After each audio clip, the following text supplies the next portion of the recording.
Peace be with you. Friends, we come now to the fifth Sunday of Lent, and just this magnificent series of marvelous readings from the Gospel of John. Now, as a kind of climax, we come to the story of the raising of Lazarus. As I mentioned before in the stories of the woman at the well and the man born blind and so many others, the whole spiritual life is summed up in a kind of iconic way in these stories, and this is no exception to that rule. Before we get to Lazarus, though, the Church asks us to contemplate a little passage from the 37th chapter of the prophet Ezekiel. It's that famous story of the dry bones. Remember, the prophet is given this vision of the dry bones, the result of a battle and all these bodies that have wasted away and leaving the bones behind. But then we hear how the Spirit of the Lord breathes upon them, and first comes the sinew and then the flesh, and then they stand up as a mighty army, and then God breathes his life back into them. It's God reviving Israel. And we hear this line, "I will open your graves and have you rise from them." I don't know about you, but there's really, to my mind, nothing more extraordinary in the whole spiritual order than this. Let's face it, we are all haunted by death. So no matter what you accomplish in your life, no matter how much you've achieved and what you've managed to produce or whatever, we all know that it's going to be swallowed up in our own death, right? And that's led some philosophers and others to say, well, what's the point? Life is just absurd, isn't it? Death has the final say. "I will open your graves and have you rise from them." Here's the God of Israel now speaking to us. This is the God of the Bible, the true God, who does not think that death has the final say, who announces his purpose clearly to open our graves and have us rise from them. He's the God of the living, not the God of the dead. He wants to breathe life into us, to revive these dry bones. And think for a second now, with the Ezekiel image in mind, I mentioned how the dry bones are undoubtedly the result of a great battle. That in some ways sums up the power of death, I think. The fear of death, putting to death. How many corrupt governments and empires are predicated upon the fear of death? And so you can see in those dry bones, it's the way death just broods over the whole of life. But the God of Israel has a lordship over all of that field of death. He means to bring us out of our graves. So that's Ezekiel long ago, long before the time of Jesus. But then we turn to the gospel and we see the fulfillment of Ezekiel's prophecy. So let's do now what we did before, is attend to some of the dynamics of this story, which is so brilliantly told by St. John. Jesus says, "Our beloved Lazarus has fallen asleep, but I'm going there to wake him." Well, Lazarus has died. There's no question about that. Lazarus has died. This awful finality has come to him. In blithely referring to this as Lazarus being asleep, what's Jesus doing? Same thing he did, by the way, remember with the daughter of Jairus, when the people are all mourning because this little girl has died. Unquestionably, she's died. And Jesus says, no, she's only asleep. And they laugh at him. He's relativizing the power of death. So we fall asleep and fully expecting to wake up. Sleep has no ultimate power over us. Sleep is not some definitive finality. And so he's pronouncing here, neither is death. Death is like sleep. From it we will awaken. Then we hear, when Jesus arrived at Bethany, it's just a few miles outside Jerusalem, he found that Lazarus had already been in the tomb 4 days. Now, what's St. John insisting upon here?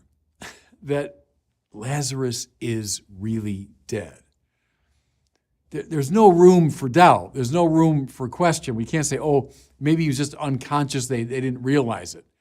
Or, oh, he was pronounced dead a few hours ago, but, primitive times, and maybe they didn't know. No, he's dead. He's been 4 days in the tomb. No matter how final we think death is, God is more powerful. No matter how crushingly final it seems to us, it's nothing for God. See, we're meant to see that contrast. And I love this now, and partially because I was installed bishop up here in Winona, Rochester, on the feast day of Martha, Mary, and Lazarus. When I was coming of age, it was only the feast day of St. Martha, but a great innovation of Pope Francis is to make it the feast day not just of Martha, but of these 3 siblings, Martha, Mary, and Lazarus. So ever since that day, I've had kind of a special devotion to these 3 figures. But Martha comes out to meet the Lord. So they've been back at the house mourning. She says, Lord, if you had been here, my brother never would have died. Can you hear, everybody, in that little phrase, an overtone of what everybody says at some level to God when someone they love has died? It's the whole broken human heart in the presence of the death of a loved one, as we're saying some version of, well, Lord, how come this has happened? How come you didn't prevent this, right? There's a little edge of not resentment, it's too strong of a word, that edge of painful questioning that all of us feel in the presence of death. But then she says, but even now, so even in my grief, and even with the fact that he's been in the grave for 4 days, even now I'm sure that God will give you whatever you ask him. And Jesus replies, and here in line with a common Jewish expectation of the time, your brother will rise again. And Martha says, well, yeah, I know he'll rise on the last day, see, with all the righteous dead. But then Jesus says, I am, remember from last week, ego eimi, here's another one. I am the resurrection and the life.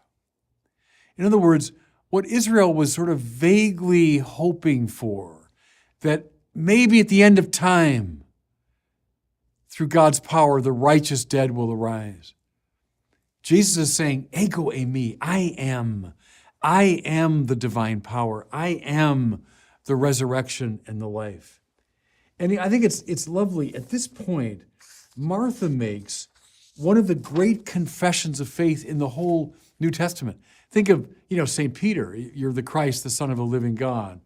Think of St. Thomas, after he's put his fingers in the Lord's wounds, and he says, I've my Lord and my God. Well, here's Martha now, listen.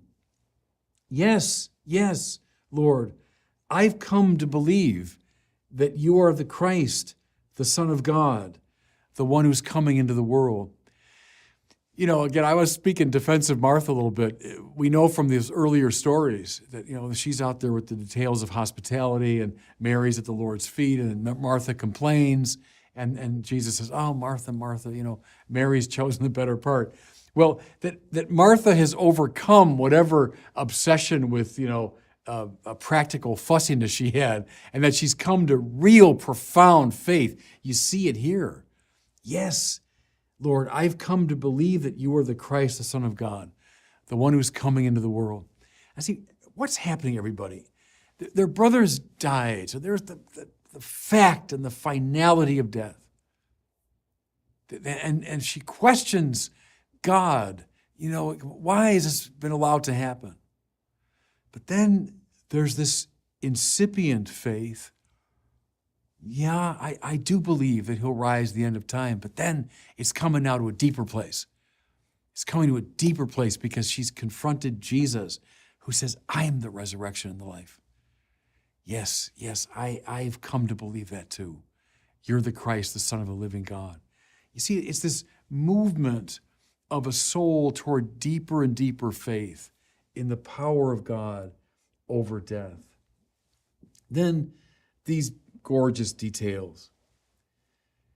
When Jesus saw her weeping and the Jews who had come with her weeping, he became perturbed and deeply troubled and said, "Where have you laid him?" The deep emotional distress of Jesus that's on display here.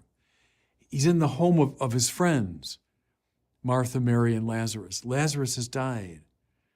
He sees the people around weeping, and he's moved at the deepest level. See, friends, don't think of God as just this kind of distant philosophical principle, a detached first cause.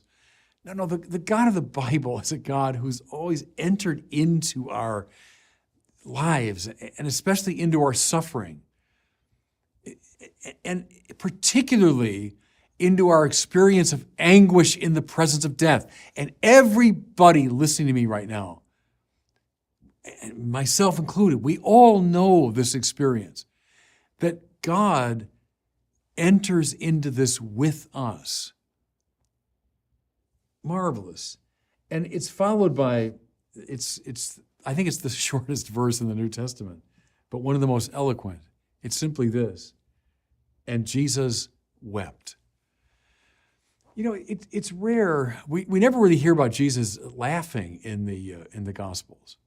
He says a lot of kind of wry and, humorous things, but we do get this emotion on clear display. So moved is he that he begins to weep. The tears of Jesus are the tears of God as he enters into what bedevils us the most, what confounds us the most, what breaks our hearts. His heart is broken with us. Okay. And the people, lovely, say, "See how he loved him."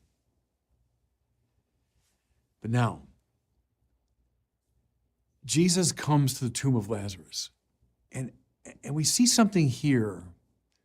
It's very clear in all the Gospels. Jesus is not just a moral teacher, not just an inspiring spiritual guru. He's come, the Word made flesh. He's come, God and man together. He's come as a great warrior to do battle with our greatest enemy. Yes, he battles all the manifestations of sin. That's true. Watch him taking on the scribes and Pharisees and everybody else. But the principal enemy that God has always faced down is death itself. "I will open your graves and have you rise from them." Well, now here it's happening. He says, "Take away the stone." And again, they reiterate, I mean, Lord, it's been 4 days. And just to make this as vivid as possible, surely there'll be a stench. They're in a desert environment, and the gross finality of death is again being emphasized. But Jesus doesn't worry about that. But rather, in a loud voice, he says, "Lazarus, come out." I've said this before. God's words are not merely descriptive, but they are creative. They don't just in a derivative way describe what's going on. Rather, they make what happens. "Let there be light," and there was light. "Let the dry land appear," and it appeared. "Let there be animals teeming upon its surface," and so it happened. "As the rain and snow come down from heaven and do not return without watering the earth, so my word does not go forth from me in vain, but rather accomplishes its purpose." That's the prophet Isaiah. "This is my body. This is my blood," and so they are.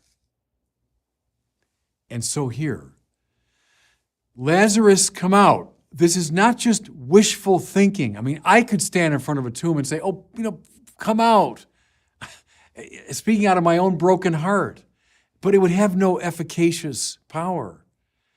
But when Jesus speaks, because of who he is, what he says is.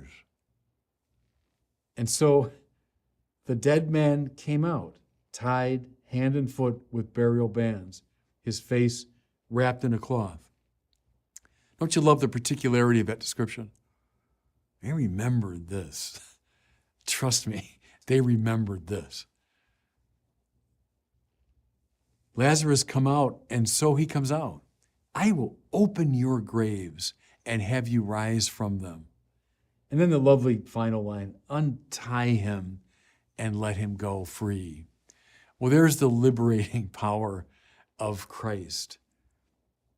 We're tied up by lots of things that frighten us, things that bedevil us, things that limit us.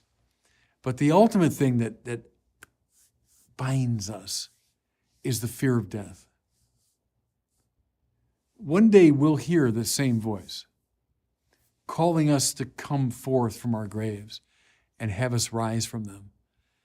The Christ who wants to liberate us. And God bless you.